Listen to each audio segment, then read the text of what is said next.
Sorry. Thank you, Mr. Speaker. Well, it's good news for the regions from this government.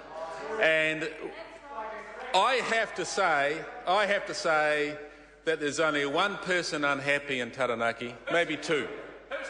It's the Labour List MP from Rongotai. You know, they come out and say that this is what we need, this is what we want, this is what the people of Taranaki deserve, and when we get it, they're very sad. I can't believe it. It's not about the people, it's about them. That's what it tells me. It tells me that, you know, this government, over its nearly 6 years of government, has seen the GDP of Taranaki grow by nearly 50%.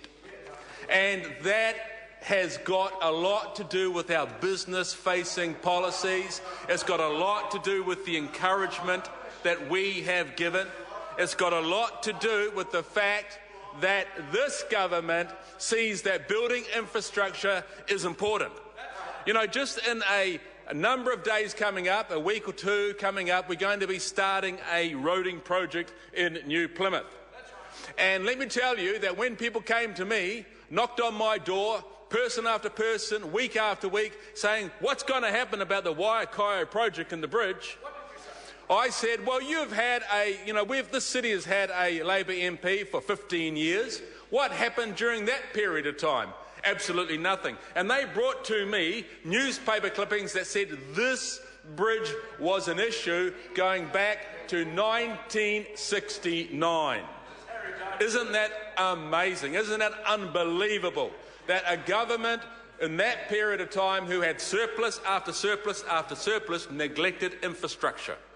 Not only neglecting infrastructure, but we know that there are issues around economic growth and development and also road safety. This government has been working hard, and we have a region that is being rewarded for its hard work and its contribution to the New Zealand economy. You know, that's what a lot of people say in my region. Well, here we are producing 3.9% of the nation's GDP from 2.4% of the people. We work hard. We bring great benefit, and that's true. And this government has been very, very supportive of Taranaki. Just last week, as Minister Tony Ryle announced today, we opened the brand new Taranaki Base Hospital, servicing 110,000 people from the north to the south and east and to the west. A great hospital that actually does a great job in supporting and bringing excellent, state-of-the-art modern health care.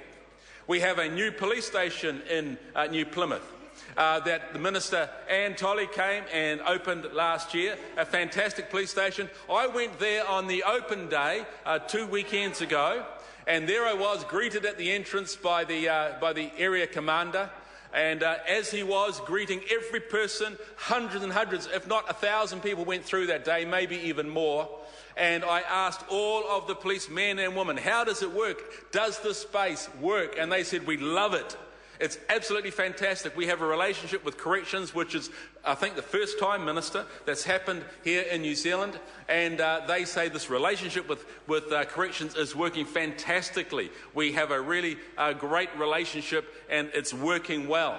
And so what we're seeing excellent men and women who are protecting our community and enabling people to come back as they go through the correction system, to come back into our city and find employment and find a place where they can be reintegrated back into. And so New Plymouth and Taranaki is doing very well, sir.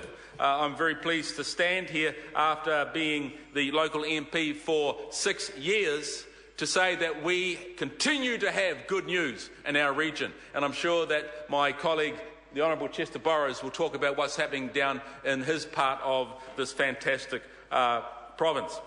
One of the great announcements we had this last weekend was work being done on Mount Messenger and the Awakino corridor, the gorge there. Now, some people say that what we should do is have a tunnel straight through that area, which I asked a colleague of mine, a friend who does tunnelling, and they said that would be the biggest roading project in the country. But, sir, it's also the most beautiful drive as well. I call the Honourable Member Jacinda Ardern. Thank you, Mr Chair. It's my pleasure to take a call and speak in this general debate and endorse the comments that are being made by my colleagues around